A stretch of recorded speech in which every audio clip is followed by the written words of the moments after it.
Since reading my very first batch of comics, my Gen Z brain has continuously gone back to my very early GOAT, Batman Year One. And while a lot of folks have been saying to read Long Halloween, I had a couple point me towards The Man Who Laughs, which takes place right after Year One, so that's exactly what I'm gonna do. But to say that The Man Who Laughs is before my time is, well, false. For the first time on this channel, I'm actually reading something that was published after I was born. This isn't some relic that I will evaluate with a modern lens. This came out in the same year as Batman Begins. So let's dive into Batman, The Man Who Laughs.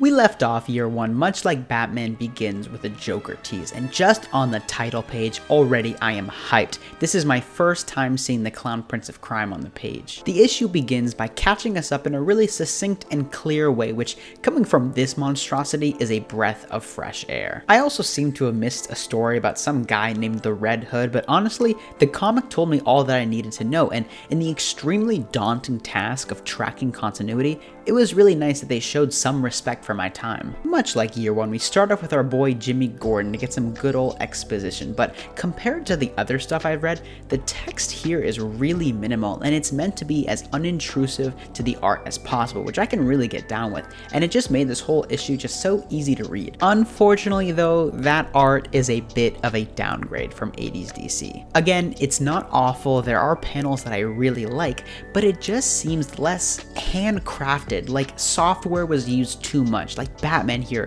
just looks off. It's hard to explain, but he just kind of looks ugly, and tonally it doesn't really fit. The Joker also shows up very early in the story, so let's talk about him. Whereas Batman was challenged physically in Year One, the Joker definitely challenges him mentally, which I really like. And while he's not completely grounded like in, say, The Dark Knight, he definitely feels like he belongs in this universe. A pet peeve of mine is when a villain kind of spawns in with a bunch of grunts like he's a standing army, but Joker actually earns them in this by freeing a bunch of prisoners. And his plans are all, I gotta say, pretty creative. He gives off that he's always one step ahead of the police, and he's murdering all these rich guys. He uses different types of nerve gases, he crashes a helicopter, but his ultimate plan is to kill everybody in the city. And like if this were almost any other villain, I would accept this as good enough, but I think my expectations of the Joker as a complex character with themes and motivations kind of just made this a bit of a letdown. I gotta say, I also just don't like his design in this. They also tease his origin and motives like a little too much, and it kind of falls flat because it's essentially, we think he fell into a vat of acid, so he wants to kill the rich guys who built the factory, but then also kill all of Gotham?